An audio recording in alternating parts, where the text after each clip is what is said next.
একজন আওয়ামী লীগ করার কারণে কি সে কোনো মামলার আসামি হতে পারে? যে আওয়ামী লীগ হত্যা করে নাই, গুম করে নাই, খুন করে নাই, তো সে তো হুকুমের আসামিও না।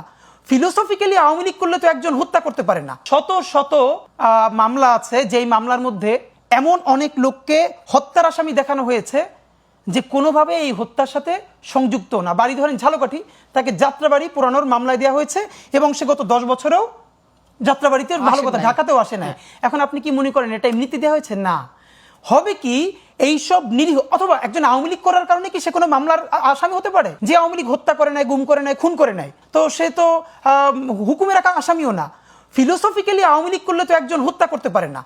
কিন্তু আমরা যেটা বলেছি, এই যে বেছে বেছে অনেক যারা কানেক্টেড না তাদেরকেও এই মামলার আসামি করা হয়ে দিল, এবং এটা অনেক জায়গায় পুলিশের নির্দেশে করা হয়েছে, অনেক জায়গায় ওইখানকার পলিটিক্যাল স্টেক হোল্ডারদের টাকা কামানোর কারণে করা হয়েছে। কিন্তু কি করা হবে শোনেন, সেটা হচ্ছে এই মূল মামলার মেরিটগুলো নষ্ট করা হবে। একদম এখন পর্যন্ত 1000-এর উপরে পুলিশ যার উপরে মামলা আছে, যে সরাসরি শুট করেছে কোনো উস্কানি ছাড়া মাথা এবং বুকে, গ্রেপ্তার হয়েছে মাত্র 67 জন। আজ থেকে 15 দিন আগে একজন পুলিশকে জামিন দেওয়া হয়েছে যার বিরুদ্ধে পরিবার সরাসরি মামলা করেছে।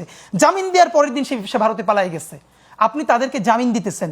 অন্যদিকে এমন অনেক সফট আওয়ামী লীগ অথবা আওয়ামী লীগের ছোট পোস্ট হোল্ডার, তার পক্ষে হত্যা করাও সম্ভব না, অথবা ওই এলাকায় ওই সময় কোনো হত্যা ঘটে নাই, আপনি তাকেও আসামি করে দিচ্ছেন। এই করার মধ্য দিয়ে কি হবে, এই গুরুত্বপূর্ণ মামলাগুলোর যখনই দেখাবে এত এত মিথ্যা আসামি করা হয়েছে, তখন মূল মেরিট হারাই ফেলবে। তো আমরা এখন মুশকিলটা হলো, আমাদের যারা শহীদ পরিবার তাদের সাথে কথা বলেছে, দেখেন এর মধ্যে অনেক আছে যারা জীবনে থানার বারান্দায়ও যায় নাই। তাকে তো মামলাটা করতে হবে, তো মামলাটা তাকে হেল্প করবে কি? পুলিশ করেছে। পুলিশ সবচেয়ে বেশি জানে কোন ধারায় কাকে কাকে আসামি দিলে মামলার মেরিট নষ্ট হয়ে যাবে। একই সাথে তার কাছে কিছু পয়সাপাতিও আসবে চূড়ান্ত চার্জশিট দেওয়ার আগে। এই পুরো এখানকার স্থানীয় পলিটিশিয়ান এবং পুলিশ মিলে জিলে হাজার হাজার মিথ্যা অপরাধী দেওয়া হয়েছে, যারা মূলত পরবর্তীতে জামিন পাবে হাইকোর্ট থেকে। কারণ যার সরাসরি প্রমাণ নাই, সে কিভাবে হত্যা করবে?